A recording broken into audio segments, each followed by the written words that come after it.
The champagne glass shattered against the marble floor, but nobody made a sound. 300 of New York's elite froze their eyes, darting between the man standing at the podium and the woman standing in the doorway.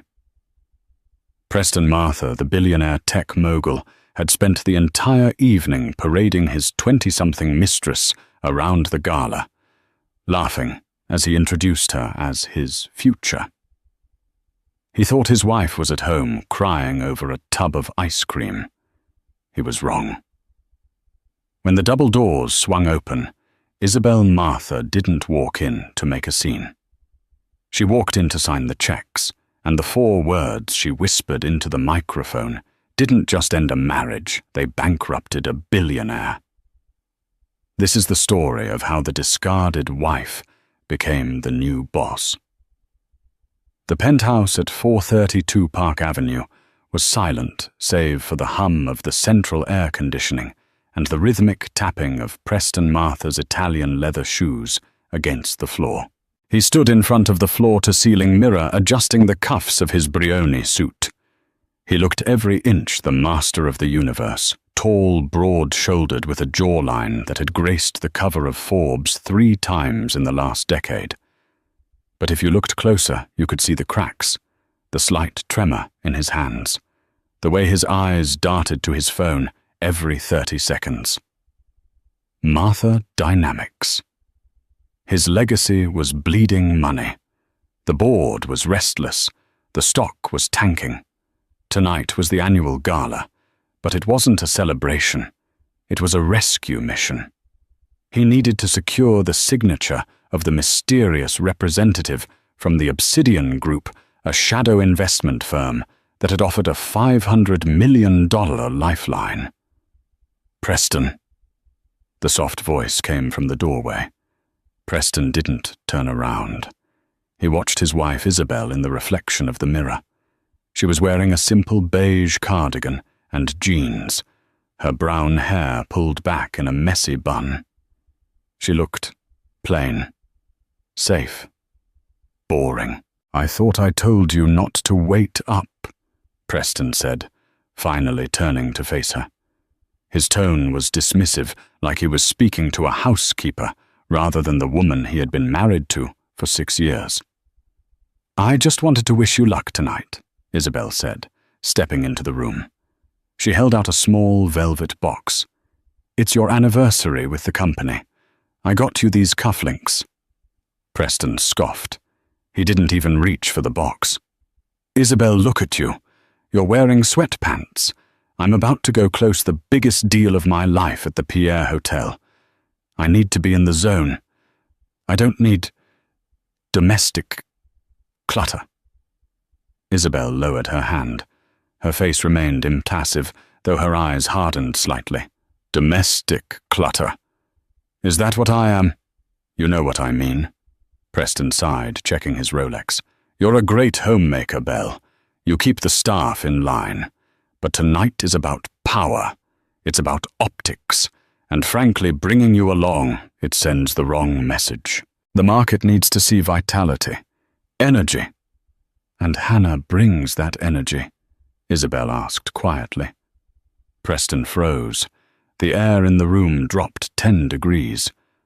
"I don't know what you're talking about." "Hannah LaRue, your new executive assistant. The one you bought the Cartier bracelet for last week. The one who posted a photo from the passenger seat of your Aston Martin yesterday." Isabel's voice didn't rise. It was terrifyingly calm. Preston laughed a harsh barking sound. He walked over and patted Isabel on the cheek, patronizing her. "Don't be jealous, Belle. It's beneath you. Hannah is necessary for the image. She handles the press. She handles the clients. You handle the house. Stay in your lane, and you'll continue to live in this penthouse. Push me, and you'll be back pouring coffee in that diner where I found you." That was the narrative Preston loved. The savior. He had met Isabel 6 years ago, when she was working a double shift at a cafe in Brooklyn. He swept her off her feet, paid her debts, and moved her into his world. He assumed she was destitute. He never asked about her family. He never asked why a girl with a degree in economics from Wharton was working as a waitress. He just assumed she was a charity case. "Enjoy the gala, Preston," Isabel said, turning around and walking toward the door. "Make sure you sign that deal. I always win, Isabel. Remember that." Preston grabbed his jacket and stormed out. He didn't see the smile that crept onto Isabel's face the moment the elevator doors hissed shut. She waited 3 minutes. Then she walked to the vintage telephone on the mahogany desk, the one Preston kept for decoration, and dialed a number. "It's me," she said, her voice shifting from the meek housewife to something sharp and commanding. "He's leaving now. Is everything in place?"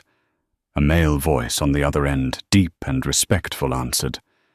"Yes, Mrs. Martha. The board is assembled. The paperwork is ready. The Obsidian Group is prepared to reveal its primary stakeholder." "Good," Isabel said. She walked into her dressing room. She pushed aside the beige cardigans and the modest dresses Preston liked her to wear. She reached into the back of the closet, pressing a hidden panel. A false wall clicked open. Inside hung a gown of blood-red silk, a custom creation from Versace that cost more than a mid-sized sedan. Beside it sat a jewelry case containing the Vanderbilt Laurent emeralds, her grandmother's legacy. "Tell the driver to bring the rolls," Isabel said into the phone. "Not the one Preston uses. Bring my Phantom." "Of course. And Mrs. Martha. What name should we put on the security list?" Isabel pulled the red dress from the hanger. "Don't put me on the guest list, Eve. Put me on the program, under owner." The Pierre Hotel was ablaze with light. A sea of paparazzi lined the entrance, their cameras flashing like strobe lights as the limousines deposited New York's upper crust onto the red carpet. A sleek black Maybach pulled up to the curb. The valet rushed to open the door. Preston Martha stepped out, waving to the crowd. He looked confident, radiant even. A moment later, a pair of long, tanned legs emerged, followed by Hannah LaRue. Hannah was stunning in the way a billboard is stunning, impossible to ignore. She wore a silver sequined dress that was cut dangerously low, clinging to her body like second skin. She was 24, loud and hungrier than a wolf in winter. "Preston, look over here," a photographer shouted. Preston wrapped his arm around Hannah's waist, pulling her close. "Mr. Martha." "Where is your wife tonight?" a reporter from the Post yelled out. Preston didn't miss a beat. He flashed his $1,000,000 smile. "Isabel is feeling a bit under the weather, but she sends her regards. Luckily, my brilliant executive assistant, Ms. LaRue, stepped up to help manage the evening." Hannah giggled, tossing her blonde hair back. "Preston relies on me for everything," she purred, leaning into the microphone a bit too eagerly. "Someone has to keep this company young, right?" Inside the ballroom, the atmosphere was tense. The board members of Martha Dynamics were huddled in corners, sipping scotch and whispering. They knew the numbers. They knew the company was days away from insolvency. Preston had spent millions on R&D projects that were really just ego trips, private jets, vanity real estate projects, and parties like this one. "He's parading her around like a show pony," muttered Harrison Thorpe, the company's CFO. Harrison was an old-school finance man, grey-haired and serious. He had been trying to warn Preston for months.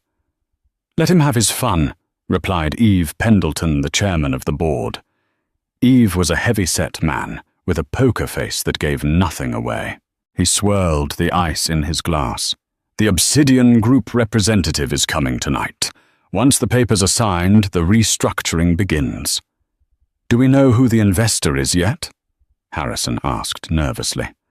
"I've dug through every shell company. Obsidian is a ghost. who has $500 million in liquid cash to dump into a sinking ship. Eve smiled, a small, tight expression. You'll find out soon enough, Harrison. Just make sure the microphone is working. Across the room, Preston was holding court. He had Hannah on his arm, introducing her to senators and hedge fund managers. This is Hannah, Preston bragged to a competitor.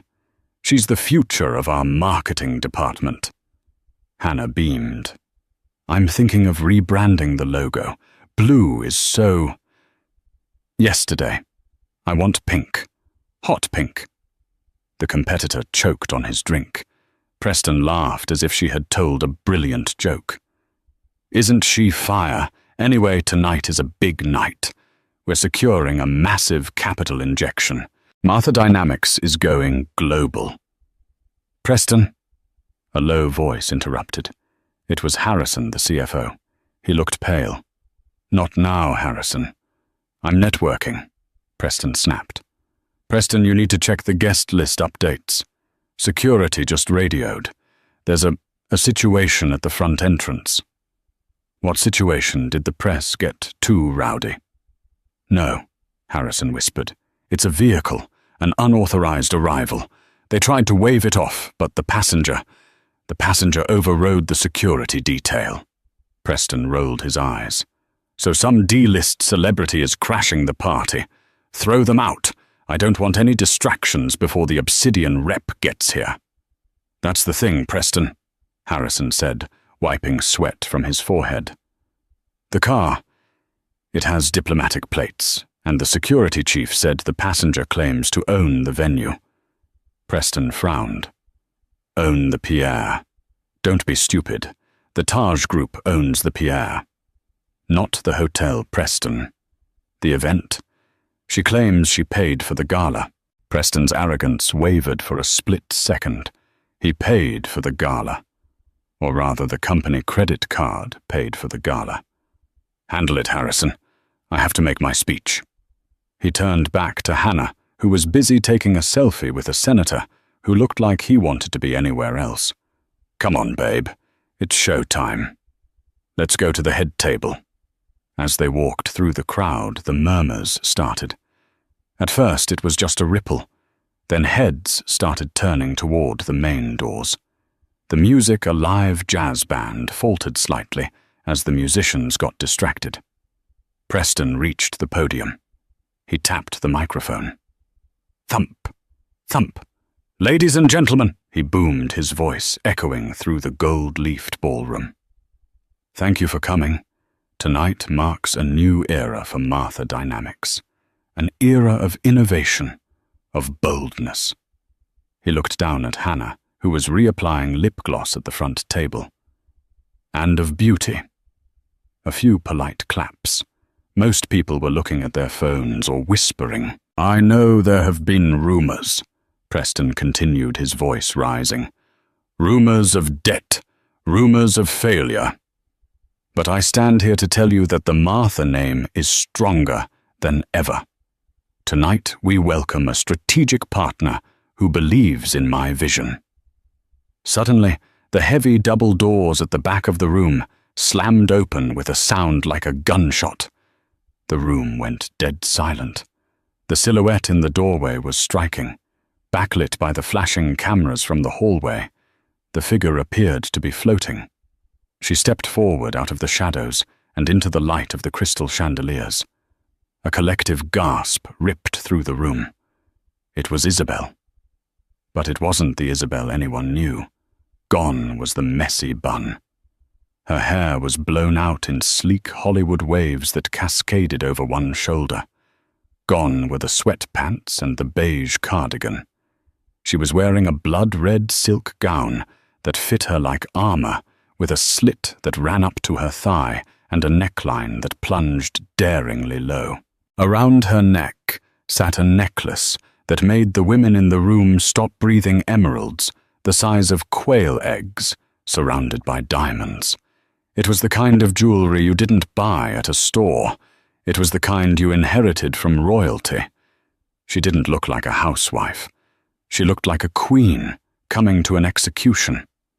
Isabel didn't stop at the entrance. She began to walk down the center aisle. Her stride was long and purposeful. Her face was a mask of cold, terrifying beauty. Preston stood frozen at the podium. His mouth hung open. For a moment, his brain couldn't process what he was seeing. Isabel. Here looking like that security. Preston barked into the microphone, his voice cracking. Security escort this woman out. 2 large security guards in black suits stepped forward from the sides of the room. They moved to intercept Isabel. Isabel didn't even slow down. She simply raised one hand, holding up a small black card. The head of security, a man named Miller, who had worked for Preston for years, squinted at the card. His eyes went wide. He immediately signaled his men to stand down. He bowed his head slightly as Isabel walked past him. "What are you doing?" Preston screamed. "Miller, I pay your salary. Get her out of here." Miller looked up at the podium, his face grim. "Actually, sir, you don't. Not anymore." The crowd erupted into whispers. Did the security guard just talk back to Preston? Martha Isabel reached the front of the room. She stopped directly in front of the table where Hannah sat. Hannah looked up her fork halfway to her mouth. She looked Isabel up and down, a sneer forming on her lips. "Well, well, if it isn't the maid. Did you get lost on the way to the laundry room? Nice dress, by the way. Is it a rental?" The people at the nearby tables held their breath. Isabel looked down at Hannah. She didn't look angry. She looked bored. "Get up," Isabel said. Her voice wasn't loud, but it carried. "Excuse me," Hannah laughed, looking around for support. "Preston, tell your wife to leave." "You're sitting in my seat," Isabel stated. "Your seat," Hannah scoffed. "Honey, look at the place card. It says Ms. LaRue. Preston had it changed this afternoon." Isabel smiled. It was a smile that didn't reach her eyes. She reached into her clutch a limited edition Hermes Kelly and pulled out a folded document. She tossed it onto the table. It landed right in Hannah's plate of seared scallops. "And I had the ownership of the building engaged regarding the seating chart," Isabel said. "You're sitting in the seat reserved for the majority shareholder." Preston had come down from the podium now. He stormed over, his face red with rage. He grabbed Isabel's arm. "What the hell is this charade? Where did you get that dress? Did you steal my credit card? Go home, Isabel. You're embarrassing yourself." Isabel looked at his hand on her arm. Then she looked into his eyes. "Take your hand off me, Preston, or you will lose the hand." There was something in her voice, a steeliness he had never heard before, that made him recoil. He let go. "You want to talk about embarrassment?"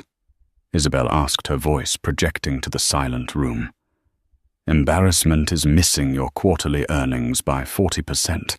Embarrassment is looting the employee pension fund to pay for a private jet lease. Embarrassment, Preston, is bringing your mistress to a company gala when you haven't paid the catering bill in 3 months. The room gasped. "Liar!" Preston shouted. "I am the CEO of this company. I built this." "You inherited it," Isabel corrected him, "and then you ran it into the ground. You've been waiting for the Obsidian Group to save you, to inject $500 million. Yes, Preston puffed out his chest. "And when they get here, they'll have you thrown out. They believe in me." Isabel laughed. It was a dark, melodic sound. She turned her back on him and walked up the stairs to the podium. She stood where he had stood moments ago. She adjusted the microphone. "Eve," she said, looking at the chairman of the board. "Is everyone present?" Eve Pendleton stood up slowly. He buttoned his jacket. "Yes, ma'am. The full board is present." "Good." Isabel looked out at the sea of stunned faces. She locked eyes with Preston. "There is no representative coming, Preston," she said. "The Obsidian Group is here. I am the Obsidian Group." For 10 seconds, the only sound in the ballroom was the hum of the projector cooling fan. Then Preston Martha started to laugh. It wasn't a happy laugh. It was the desperate, manic cackle of a man whose reality was cracking and who was frantically trying to glue it back together with denial. "You," Preston wheezed, wiping a tear from his eye. He pointed a shaking finger at Isabel. "You are the Obsidian Group, Isabel, please. This is pathetic. You're a waitress. I found you scrubbing tables at Joe's Diner in Brooklyn. You didn't even have a winter coat when I met you. I bought you your first pair of decent shoes." He turned to the crowd, spreading his arms wide. "Ladies and gentlemen, I apologize. My wife is clearly having a mental breakdown. The stress of being a CEO's wife, it's not for everyone. She's delusional." He looked at the security team. "Miller, why are you just standing there? Grab her. She's mentally unstable." Miller didn't move. He crossed his arms over his chest, his eyes fixed on Preston. "I take my orders from the owner of the building, Mr. Martha, and according to the deed transfer that went through at 4:00 p.m. today, the Pierre Hotel's event spaces are currently under a private hold by the Sinclair Family Trust." "Sinclair?" Preston frowned. "What does the Sinclair family have to do with this? That's old money. That's oil and steel money." Isabel leaned into the microphone. Her voice was soft, silken, and deadly. "You never did ask about my maiden name, did you, Preston? On our marriage license, you were too busy texting your broker to look at the paperwork. You just saw Isabel S. and assumed it was Smith or something equally forgettable." She took a step closer to the edge of the stage, looking down at him. "My name is Isabel Sinclair. My grandfather was Archibald Sinclair." A murmur of recognition rippled through the older members of the crowd. Archibald Sinclair was a legend, a ruthless industrialist who had built an empire in the 1970s. "No," Preston stammered. "No, that's impossible. If you were a Sinclair, why were you working in a diner? Why were you living in a studio apartment with a leaky roof?" "Because my grandfather was a hard man," Isabel said, her eyes distant for a moment. "He believed that inheriting wealth without understanding labor was a curse. When I turned 21, he cut me off, completely. He told me I had to survive on my own for 5 years. No trust fund, no contacts, no help. He wanted me to learn the value of $1. She looked at Preston with pity. "I was 6 months away from finishing my exile when I met you. I thought you were charming. I thought you were a visionary. I didn't tell you who I was, because I wanted to be loved for me, not for the Sinclair billions. I thought I had found my Prince Charming." Isabel's expression hardened. "But you weren't a Prince Preston. You were a leech. You didn't save me. You just wanted a trophy you could polish when you felt small. And the moment things got tough, the moment your company started failing, you blamed me. You sought comfort in cheaper company." She gestured to Hannah, who was now standing up, looking furious and confused. "So," Isabel continued, "when my grandfather passed away last year, I inherited everything. The trust, the assets, and the investment arm known as the Obsidian Group." You have the money?" Preston asked, his voice trembling. The arrogance was evaporating, replaced by a dawn of horrifying realization. "Belle baby, wait. If you have the money, we can fix this. We can save the company. We're partners, remember, husband and wife?" Isabel signaled to Eve Pendleton. "Eve, show them." Eve nodded and pressed a button on a remote. The massive screen behind the stage, which had been displaying the Martha Dynamics logo, flickered and changed. It displayed a bank transfer receipt. Amount $525,000. Recipient, Martha Dynamics Debt Consolidation Fund. Sender, Obsidian Group, Isabel Sinclair. I already saved the company, Preston, Isabel said coldly. I bought the debt, all of it. The bank loans you defaulted on, I bought them. The bonds, I bought them. As of this morning, I am not just your investor. I am your primary creditor. I own your debt. And in the corporate world, the creditor owns the debtor. Preston fell to his knees. It was a theatrical drop, but the shock was real. You bought the debt. Why didn't you tell me? Because I needed to see who you really were, Isabel said. I needed to see if you would fight for this company, or if you would use the last of its funds to throw a party for your mistress. She pointed to the screen again. The image changed. It was now a series of credit card statements. Hannah LaRue. Isabel read the name on the screen. Position Executive Assistant. Salary $45,000. Corporate card expenses over the last 3 months. $340,000. The crowd gasped. The numbers were projected in high definition. Cartier bracelet, $12,000. First-class flights to Monaco, $24,000. Suite at the Ritz, $15,000. Porsche lease, down payment, $25,000. You were looting the company, Isabel said, her voice rising. While your employees were being laid off, while the stock was crashing, you were buying jewelry for her. Hannah LaRue shrieked. It was a high-pitched, glass-shattering sound. She grabbed a champagne glass and hurled it at the screen as if she could break the evidence. That's fake, she screamed, her face twisting into a mask of ugly rage. He gave me those things. He loves me. You're just a jealous, frumpy housewife. Preston, tell her. Tell her I'm the one you want. Hannah ran to Preston, grabbing his lapels, trying to pull him up from the floor. Preston, do something. She's humiliating us. Preston looked at Hannah. For the first time, he didn't see a young, exciting muse. He saw a liability. He saw the anchor that was dragging him to the bottom of the ocean. He shoved her away, hard. Hannah stumbled back in her heels and fell onto the red carpet. Preston! Shut up, you idiot! Preston hissed. He scrambled to his feet, turning his back on Hannah, looking up at Isabel with pleading eyes. Belle, listen.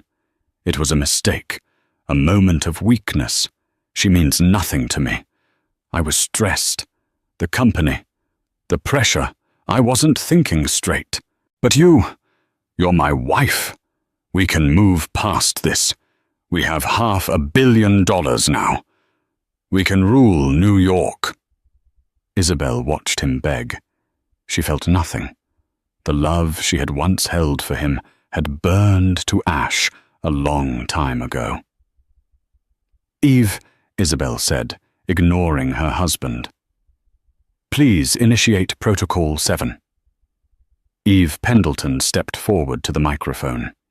He looked somber but satisfied.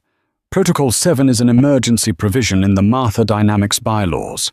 It allows for the immediate removal of a CEO in the event of gross misconduct or financial malfeasance if the motion is supported by the majority shareholder. Majority shareholder. Preston laughed nervously. I still own 51% of the stock. You can't vote me out. I am the majority shareholder. Eve shook his head. Not anymore, Preston. Read the loan agreements you signed with the banks 5 years ago. If the company's debt-to-equity ratio crossed a certain threshold, the voting rights of the CEO's shares are suspended and transferred to the primary creditor until the debt is resolved. Preston's face went white. He remembered the clause. He had signed it because he was arrogant, thinking he would never be in debt. "Isabel owns the debt," Eve continued, "which means Isabel holds your voting rights. She controls 85% of the voting power in this room." Isabel looked at the board of directors, who were sitting at the front tables. "I call for a vote," Isabel said clearly. "Motion to remove Preston Martha as CIO of Martha Dynamics, effective immediately, and to strip him of all executive privileges, company assets, and security clearance." "Seconded," said Harrison Thorpe, the CFO, standing up faster than he had moved in years. "All in favor?" Isabel asked. Every single hand at the board table went up. Even Preston's golfing buddy, a man named Jim, who owed Preston money, raised his hand. Rats fleeing a sinking ship. "The motion carries," Isabel said. She looked down at Preston. "You're fought." Preston stood there, his mouth opening and closing like a fish. The silence was absolute. Then from the back of the room someone started clapping. Then another person. Then another.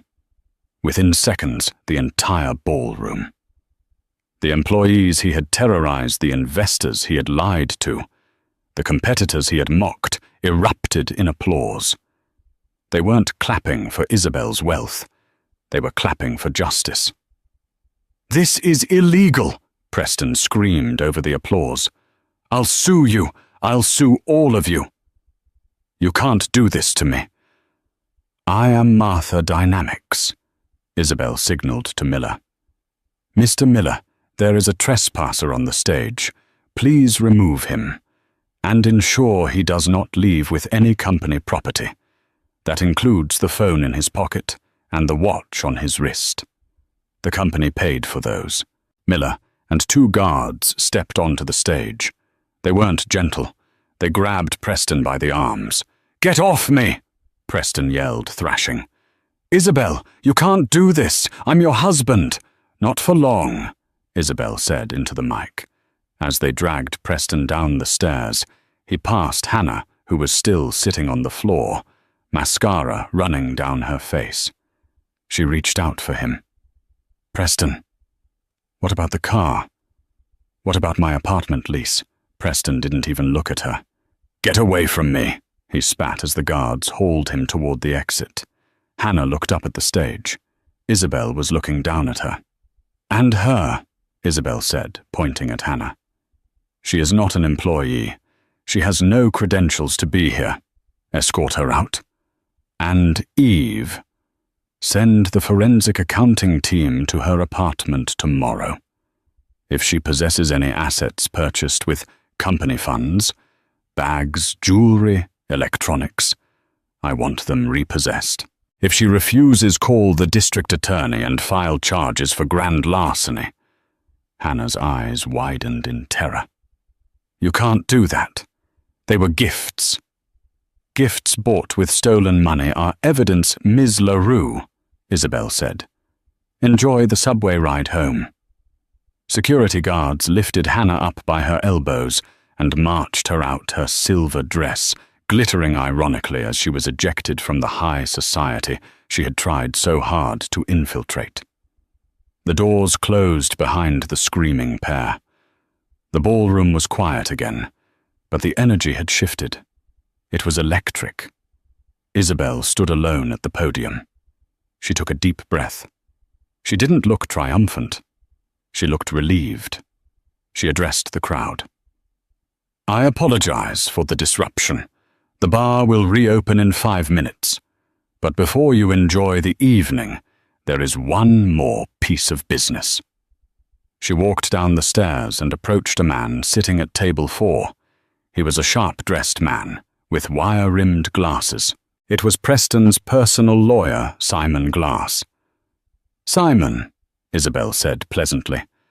Simon looked nervous. He stood up, smoothing his tie. "Mrs. Martha. A very dramatic entrance." "I have the divorce papers here," Isabel said, snapping her fingers. A waiter appeared, handing her a thick manila envelope. She tossed it onto the table in front of Simon. "I want these served to Preston in the morning." Simon sighed, regaining some of his composure. "Mrs. Martha, while I admire your hostile takeover, you must realize that divorce in New York is complicated. Preston will fight for half. Even if you fired him, he is entitled to equitable distribution of marital assets. That includes your new infusion of cash into the company if it's considered commingled funds. He will drag this out for years.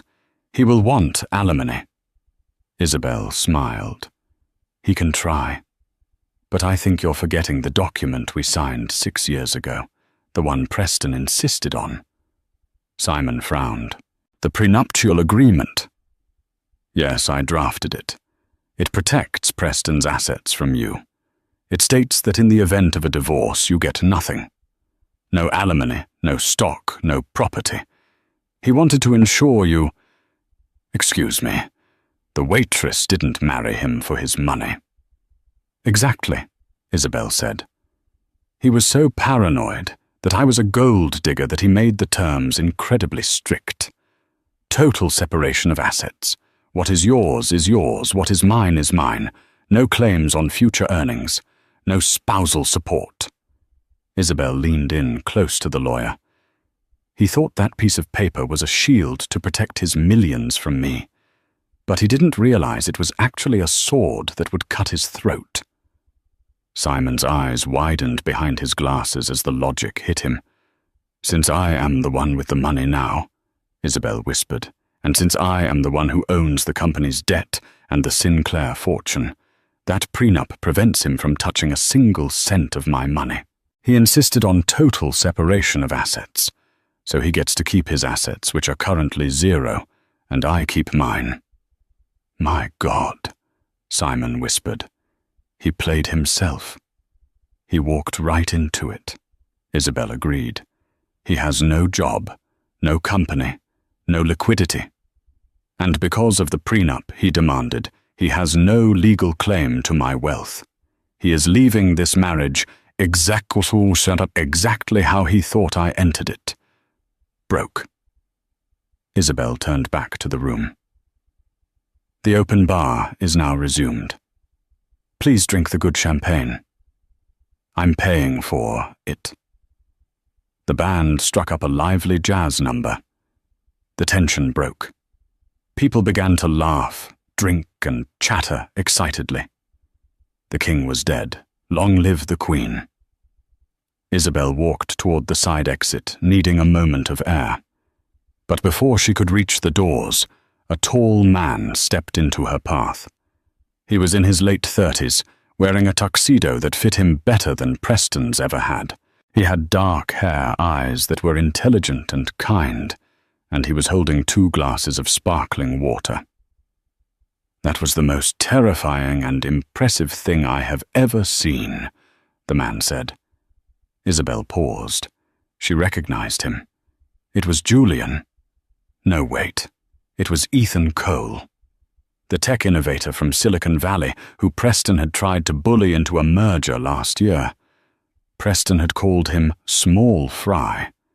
Ethan's company was now worth triple what Martha Dynamics had been.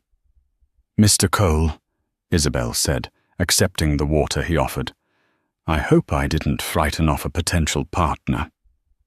"On the contrary," Ethan smiled. "I never liked doing business with Preston. He was all noise and no signal. But you understand leverage, and you understand integrity." "I understand revenge," Isabel corrected him, taking a sip. "It's a specific skill set." "Perhaps," Ethan said. "But now you have a company to run, a company that is currently a mess. You have the capital, Isabel, but do you have the team? You fired the CEO. You're going to need a new strategy." Isabel looked at him. She saw respect in his eyes. Not the lust Preston had, or the condescension. Just respect. "Are you offering to consult Mr. Cole?" "I'm offering to buy you dinner," Ethan said. "Not here." somewhere quiet. We can talk about how to turn Martha Dynamics into Sinclair Tech. I have some ideas on how to clean up the mess Preston left in the Asian markets." Isabel hesitated. She was still married, technically, but the ring on her finger felt like a shackle she had just unlocked. "I'm expensive, Mr. Cole," she joked, a genuine smile finally touching her lips. "I can afford it," Ethan replied. "Car is waiting out back. No paparazzi, just business."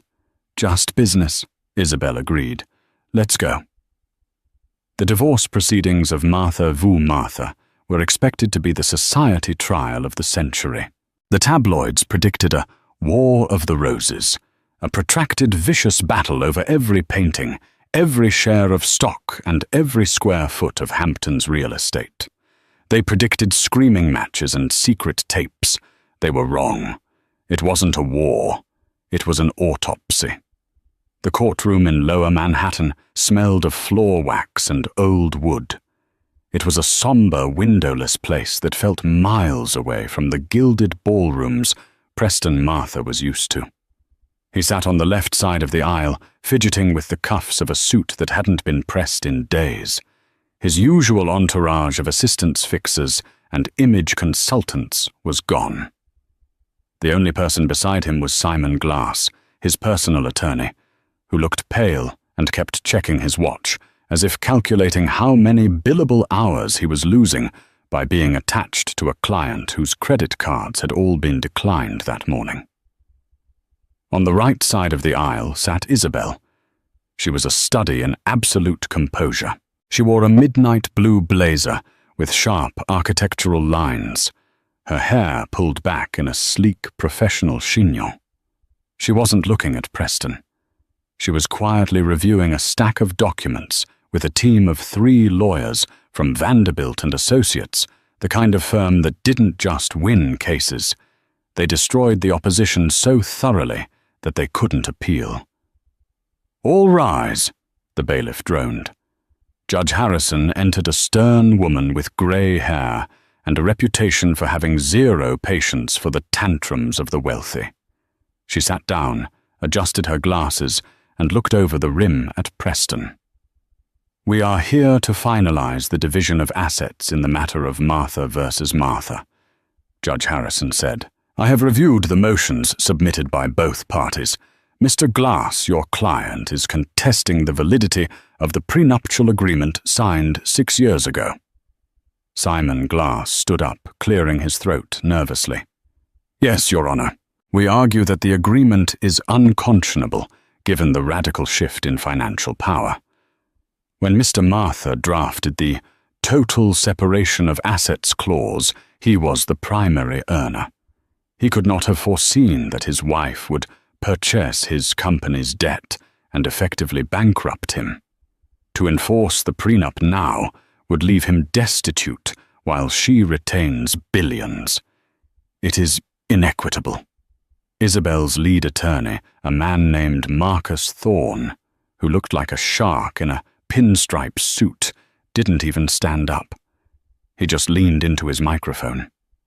"Your Honor, Mr. Martha insisted on that specific clause against the advice of Ms. Sinclair's original counsel. He was paranoid that she was marrying him for his money. He demanded that what is mine remains mine, and what is yours remains yours. He wanted a firewall.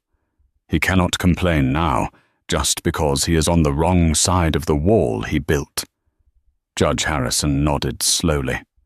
She looked at Preston. "Miss Martha, did you or did you not threaten to call off the wedding if Miss Sinclair did not sign this specific agreement?"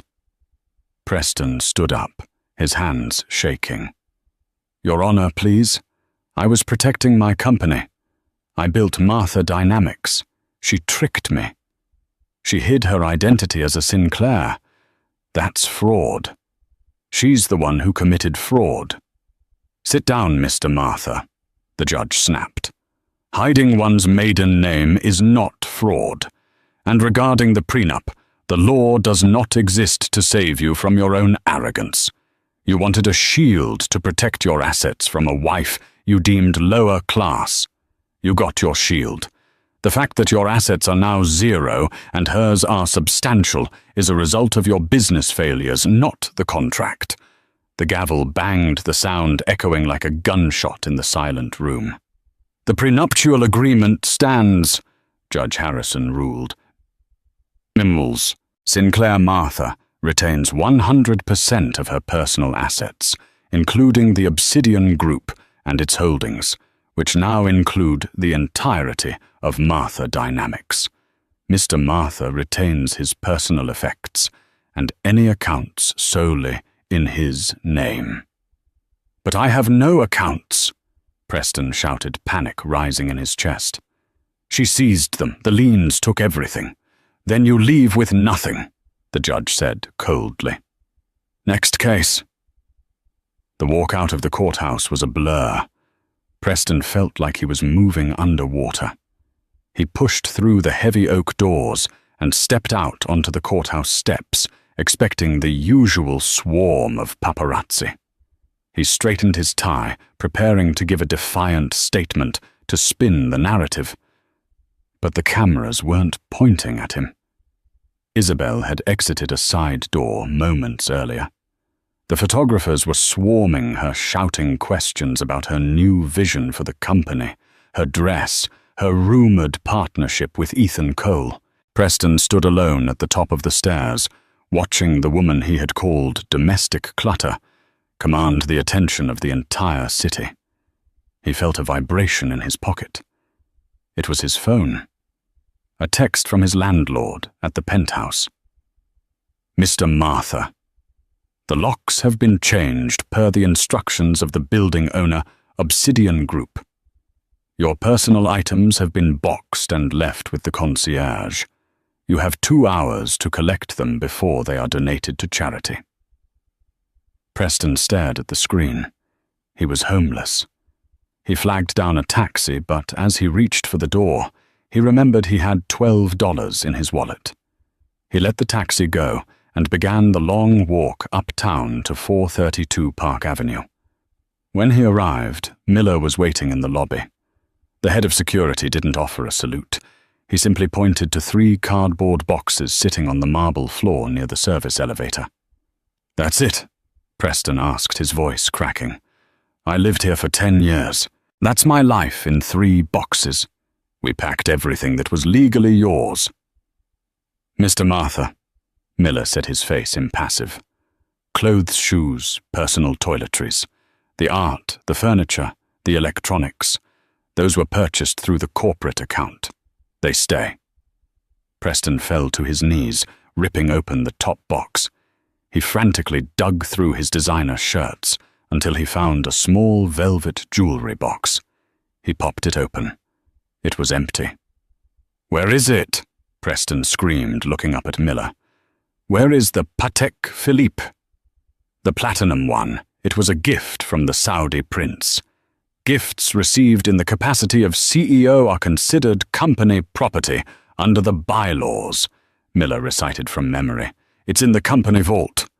Preston grabbed the box and hurled it across the lobby. "I'm going to kill her. I'm going to kill you all." "I'd suggest you leave, Mr. Martha," Miller said, stepping closer, his hand hovering near his belt. "Before I call the police for trespassing, you're disturbing the residents." Preston grabbed his boxes. He stumbled out onto the street, the wind whipping his hair into his eyes. He dragged his belongings to a pawn shop on 8th Avenue, desperate for cash. He threw his wedding ring, a thick gold band, on the counter. The pawnbroker, a guy with grease under his fingernails, looked at it through a loop. $200. 200. Preston gasped. "That's 24-karat gold. It's custom. It's scratched, and it's got an inscription." The guy shrugged. "Take it or leave it." Preston took the cash. He used it to check into a motel in Queens that smelled of cigarettes and despair. He sat on the edge of the sagging bed, the neon light from the sign outside buzzing rhythmically. He had 1 card left to play. Hannah. He had been trying to reach her for days.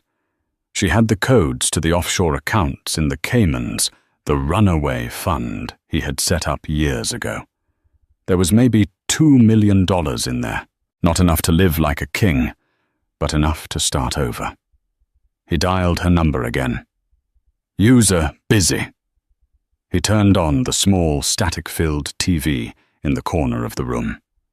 He flipped through the channels looking for distraction. He landed on a local news station. The headline banner read, "Breaking Martha Embezzlement Scandal Widens." The camera cut to a press conference on the steps of the district attorney's office. And there she was, Hannah LaRue. She wasn't wearing the flashy, revealing clothes she used to wear when she was on Preston's arm. She was dressed demurely in black, wearing large sunglasses, looking like a grieving widow. She stood next to a federal prosecutor. "Ms. LaRue has been fully cooperative with our investigation," the prosecutor announced.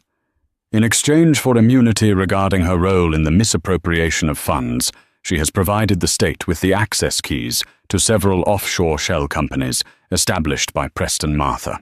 Preston felt the blood drain from his face. He scrambled off the bed, pressing his face close to the dirty screen.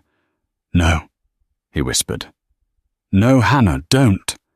A reporter shoved a microphone in Hannah's face.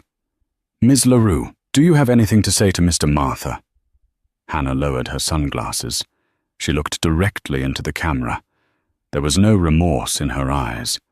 There was only the cold, hard instinct of survival. "Preston who?" she said.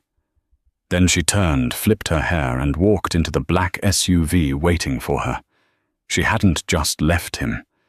She had buried him. She had traded his freedom for hers. The offshore money was gone. The feds would freeze it within the hour. If he tried to access it now, he'd be arrested. Preston sank back onto the floor of the motel room. He pulled his knees to his chest. For the first time in 40 years, Preston Martha cried. Not soft, dignified tears. Ugly, heaving sobs that shook his entire body. He realized with terrifying clarity that he was the villain of his own life story. And the movie was over. 1 year later, the alarm clock buzzed at 4:30 a.m. It was a harsh, metallic sound that grated against Preston's nerves. He rolled out of the cot in the basement apartment he rented in Jersey City. It was a windowless box near the boiler room. The heat was suffocating in the winter and non-existent in the summer. He groaned as he stood up. His back ached. His hands, once manicured and soft, were now calloused and stained with grease. He walked to the small sink and splashed cold water on his face. The man looking back in the mirror was almost unrecognizable. He had lost 20 pounds. His hair was grey and thinning. The arrogant circle in his eyes had been replaced by a dull, flat resignation. He put on his uniform, a grey jumpsuit with the logo City Logistics stitched on the pocket. Preston Martha. The man who used to fly private to Milan for lunch was now a level 1 forklift operator. He spent 12 hours a day moving pallets of toilet paper and dog food. He made $18.50 an hour. He grabbed a stale bagel and walked to the subway. It was raining a cold November sleet that bit into his skin. Today was the anniversary. 1 year since the gala. 1 year since the doors opened and Isabel walked in wearing that red dress. He shouldn't go. He knew he shouldn't go. But his feet moved on their own. Instead of taking the train to the warehouse in Queens, he transferred to the line heading into Manhattan. He got off at Fifth Avenue and walked toward the building that used to be his kingdom. The rain was coming down harder now. He stood across the street, huddled under the awning of a coffee shop. He looked up. The massive sign that had once screamed Martha in gold was gone. In its place Cool blue LED lights spelled out Sinclair Tech. The building looked cleaner, brighter. There were solar panels on the lower roofs. The landscaping was lush. It looked like a company with a future, not a monument to one man's ego. The revolving doors spun. Preston held his breath. Isabel walked out. She was breathtaking. But it wasn't the clothes, though the cream-colored cashmere trench coat was clearly worth more than Preston's annual salary. It was her energy. She was laughing at something the doorman said. She looked light, burden-free. She stopped on the sidewalk, opening a sleek black umbrella. She checked her phone, smiling at a message. Then a car pulled up. Not a limousine with a chauffeur, but a sporty Tesla. The driver's side door opened, and Ethan Cole stepped out. He was wearing jeans and a blazer. He walked around the car, not rushing, just happy to see her. He kissed her. It wasn't a showy Hollywood kiss for the cameras. It was a soft, intimate peck on the lips, the kind of kiss shared by two people who actually liked each other. Preston felt a physical pain in his chest, sharp and agonizing. He took a step forward out from the awning and into the rain. Isabel! The name tore out of his throat before he could stop it. It was a desperate, ragged sound. Isabel froze. She turned towards the sound. Ethan turned too, his hand instinctively going to the small of her back. Isabel scanned the street. Her eyes swept over the traffic, the tourists, and finally landed on the grey, shivering figure standing by the bus stop. Preston took a step closer. He raised his hands, palms up. He didn't know what he wanted. Forgiveness, money. Acknowledgement. He just wanted her to see him, to validate that he still existed. "It's me," he mouthed. "It's Preston." Isabel stared at him. For 5 agonizing seconds their eyes locked. Preston waited for the anger. He waited for her to yell, to point, to laugh. He would have taken the anger. Anger meant passion. Anger meant he still mattered to her. But there was no anger. Isabel's face didn't change. She didn't frown. She didn't squint. She looked at him with the same polite, blank expression one uses when looking at a pigeon on the sidewalk, or a discarded newspaper. Absolute, crushing indifference. She turned to Ethan. She said something that made him chuckle. Then she got into the car. She didn't look back. Not once. The Tesla hummed and pulled away, disappearing into the sea of yellow taxis. Preston stood there, the rain soaking through his jumpsuit, chilling him to the bone. Miller, the security guard who used to hold the door for him, was standing at the entrance. Miller saw Preston. He paused for a moment, his hand on the door handle. Preston looked at Miller, a silent plea for recognition in his eyes. "You know me. I was the boss." Miller just shook his head, a look of mild pity crossing his face. He turned his back and walked inside the warm, golden lobby of Sinclair Tech. Preston was alone on the street. He looked down at his cheap digital watch. 7:45 a.m. He was going to be late for his shift. "Hey, buddy," a passing businessman shouted, bumping into Preston's shoulder. "Watch where you're going. You're blocking the sidewalk." "Sorry," Preston whispered, stepping into the gutter. "I'm sorry." He turned and began the long walk back to the subway. He realized then that Isabel had done something far worse than destroying him. She had forgotten him. Wow. The silence from Isabel at the end hit harder than any scream could have. It's a powerful reminder that the best revenge isn't always making a scene. Sometimes it's just becoming so successful and happy that the people who hurt you no longer exist in your world. Preston lost everything, not because he was bad at business, but because he didn't value loyalty. He chased the shiny, superficial things and threw away the diamond he had at home. I'd love to know what you think. Do you think Preston deserved to end up totally broke, or was the punishment too harsh? And what would you have done if you were in Isabel's shoes? Would you have saved the company, or just let him fail on his own? Let me know in the comments below. If you enjoyed this story of justice and karma, please hit that like button. It really helps the channel grow, and don't forget to subscribe and turn on the notification bell so you never miss a new story. We drop new drama every week. Thanks for watching, and I'll see you in the next one.